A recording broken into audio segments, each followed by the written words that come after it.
கொள்ளு பருப்பு ஆட்டுறோங்க. இன்றைக்கி சனிக்கிழமை எங்கள் ஏரியாலலாம் கொள்ளு பருப்பு தான் ஆட்டுவாங்க. கொள்ளு பருப்பு ஒரு 100 கிராம் போட்டாச்சு. கழுவிட்டு கொள்ளு பருப்பு போட்டுக்கோங்க. பூண்டு போட்டுக்கோங்க. வெங்காயம், கொஞ்சம் மஞ்சள், கொஞ்சம் சீரகம், நல்லா கழுவிட்டு தக்காளி 3 போட்டு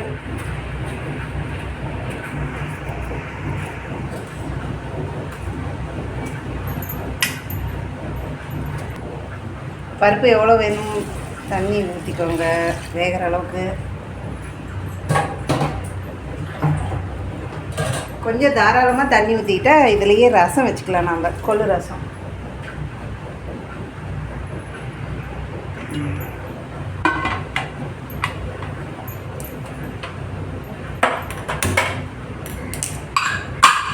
கொள்ளு பருப்பு நல்லா வேக விடணும். வெந்த பின்னாடி காட்டும். மிளகா போட மறந்துட்டேங்க. மிளகா வந்து காரம் எங்களுக்கு எப்படி வேணுமோ அதுக்கு தகுந்த மாதிரி போட்டுக்கோங்க. எங்கள் வீட்டு மிளகா நல்லா காரம், அதனால் நாங்கள் ஒரு 4-5 மிளகா போட்டுக்கிறேன்.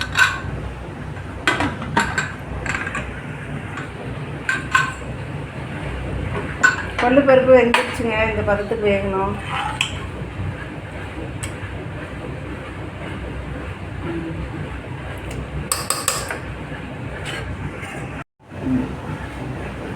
சட்டி காஞ்சோடனே எண்ணெய் ஊற்றிக்கோங்க. கடலை எண்ணெய். ஆமாம், கொஞ்சம் கருவேப்பிலை போட்டுக்கலாம்.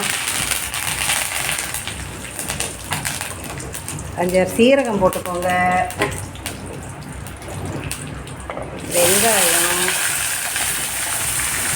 இதெல்லாம் வதக்கி கொள்ளோடு கொட்டி ஆட்டணுங்க. செக்கில் ஆட்டினா அவ்வளோ டேஸ்ட்டாக இருக்கும் புளி கொஞ்சம் போட்டு. ஆனால் எங்கள்கிட்ட செக்கு நல்லா இல்லைங்க, அதனால் நாங்கள் மிக்சியில் ஆட்டுறோம். செக்கு இருக்கிறவங்க செக்கில் ஆட்டிக்கலாம். இதுலேயே ஒரு தக்காளி போட்டுக்கலாம்.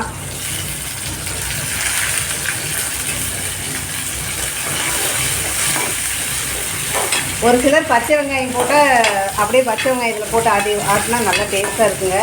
எங்கள் மருமகளுக்கு பச்சை வெங்காயம் போட்டால் பிடிக்காது, அதனால் நாங்கள் வதக்கி போடுறோம்.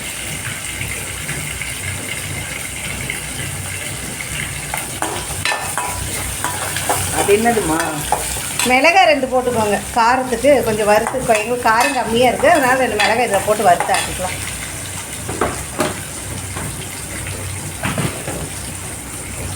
ஓகே. புளி போட்டுக்கணும். கொட்டையெல்லாம் எடுத்துட்டு புளி நல்லா கொள்ளு பருப்புலேயே போட்டு கலந்து விட்டா நல்லா ஊறிடும். கலந்து விட்டாச்சுங்க. உப்பு அப்படியே காய்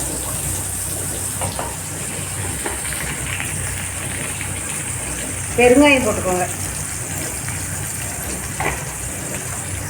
நல்லா வதக்கிட்டு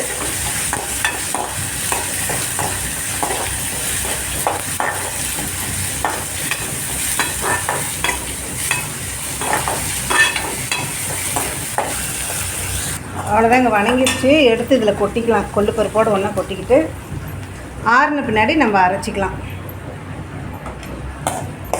அரைச்சி ஒரு தாளிப்பு கொடுத்துட்டு கொள்ளு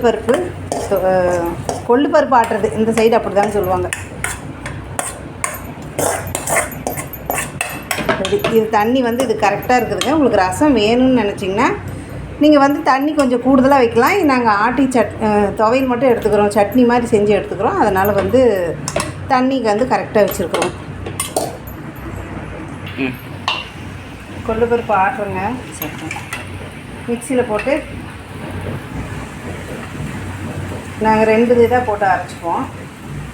பெரிய மிக்சியாக இருந்தால் ஒரே இதாக போட்டு அரைச்சிக்கலாம். எப்படி அரைக்கணும்? நைஸாவா இல்லை குறன்னு? குறன்னு ரொம்ப நைஸாக அரைக்கக்கூடாதுங்க. கொஞ்சம் குறன்னு அரைச்சிக்கணும். செக்காக இருந்தால் நல்லாயிருக்கும், ஆனால் மிக்சியிலங்கிறதுனால கொஞ்சம் குறன்னே அரைச்சிக்கணும்.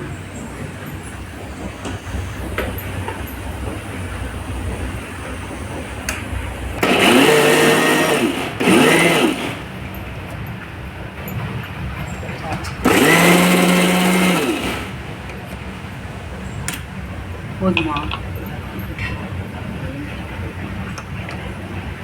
பாருங்க, இந்த பதத்துக்கு அரைச்சா போதும்.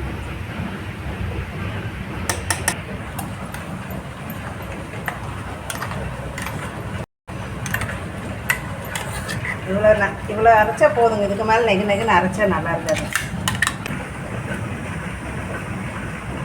இல்லைங்க, நாங்கள் தாளிப்பு கொடுத்துக்குறோம். உங்களுக்கு தாளிக்காமே அப்படியேவும் சாப்பிட்டுக்கலாம், நல்லாயிருக்கும்.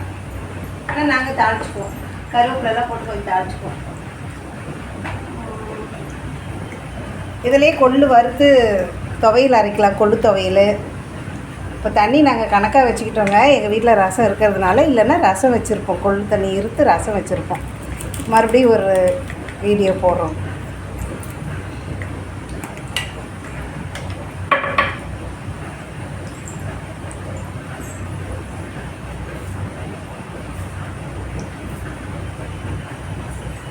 நாங்கள் ஆட்டை வெங்காயம் வணக்கும் போதே நிறைய கருவேப்பிலை அதில் போட்டு ஆட்டிட்டேங்க. அப்போ தான் நல்லாயிருக்கும்,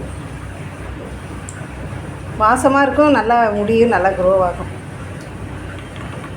இப்படி போட்டால் எல்லாம் எடுத்து வச்சுருவாங்கங்க, அதனால் அதிலையே போட்டேன்.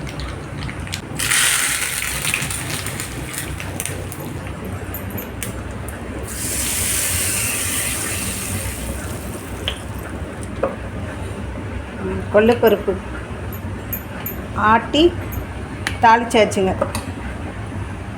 சுவையான கொள்ளுப்பருப்பு ஆட்டல் ரெடி.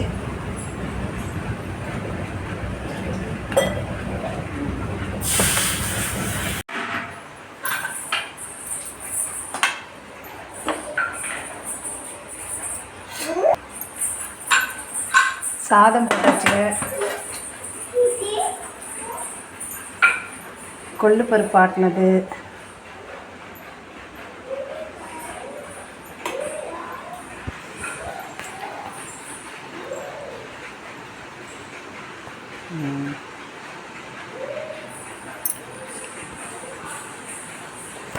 நல்லா சுவையாக இருக்குங்க. நீங்களும் வீட்டில் ட்ரை பண்ணி பாருங்கள்.